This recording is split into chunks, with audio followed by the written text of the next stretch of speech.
Professor SP Singh Baghel ने कहा कि देश की खुशहाली का रास्ता खेत खलिहान के साथ साथ एमएसएमई सेक्टर से होकर गुजरता है। वैश्वीकरण और उदारीकरण के इस दौर में प्रतिस्पर्धा बढ़ गई है। ऐसे में उद्योगों को बाजार के अनुरूप स्वयं को ढालना होगा। सर्वाइकल ऑफ द फिटेस्ट की थ्योरी अब उद्योगों पर भी लागू होती है। रविवार को फतेहाबाद रोड स्थित जेपी पैलेस होटल में केंद्रीय वाणिज्य एवं उद्योग मंत्रालय के अधीन फुटवेयर एवं चमड़ा उद्योग विकास परिषद द्वारा आयोजित एमएसएमई कॉन्क्लेव को संबोधित कर रहे थे। उन्होंने कहा कि प्रधानमंत्री नरेंद्र मोदी के नेतृत्व में ये उद्योगों का स्वर्णिम काल है। मेक इन इंडिया जैसी योजनाओं के सकारात्मक परिणाम अब धरातल पर दिखने लगे हैं।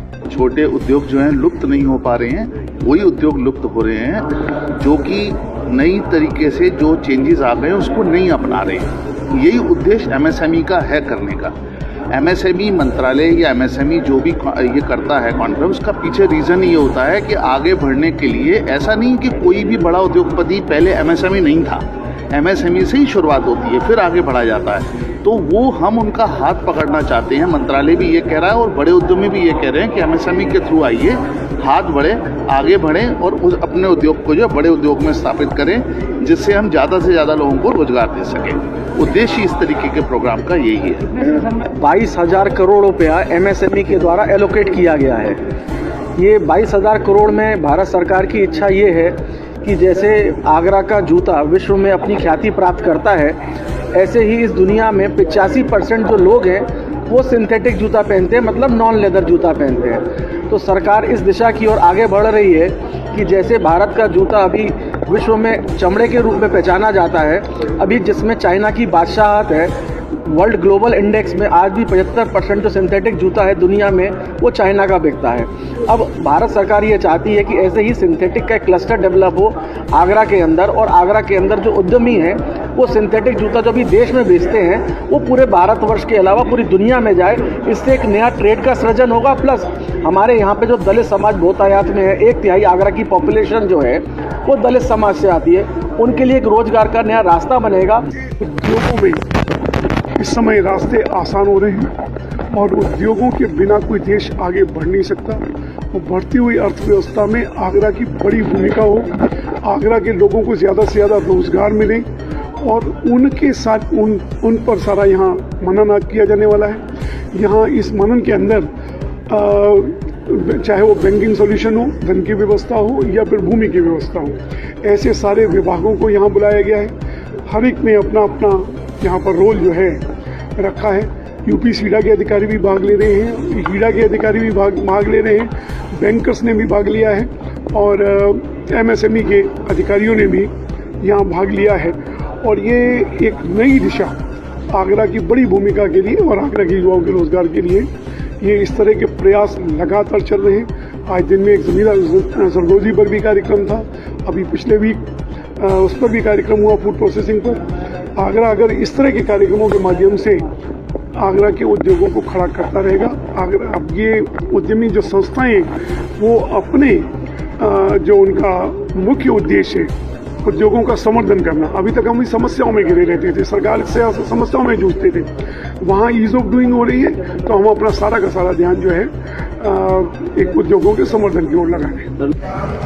देखिए ऐसा है कि आजकल भारत में मेक इन इंडिया के तहत जो मैन्युफैक्चरिंग का जोर दिया जा रहा है इंडिया में, उसके तहत जो एमएसएमई सेक्टर है, बहुत सारे विचार, बहुत सारे सरकारी स्कीमें आती है, इनके बारे में डिस्कशन, लोगों इंडस्ट्री की समस्याएं, इसी संबंधित इस कॉन्क्लेव का आयोजन किया गया। और अभी पैनल डिस्कशन के माध्यम से हमारे जो इंडस्ट्रियलिस्ट हैं उनको जानकारी प्रदान की जाए, जो क्वेश्चन उनके होंगे उसका आंसर भी दिए जाएंगे। ठीक, तो मुझे लगता है कि इस तरीके के आयोजनों से इंडस्ट्री को बहुत लाभ होता है और आप लोग रहेंगे, देखेंगे, आप न्यूज़ कवर करेंगे कि क्या हमें फ़ायदा होगा।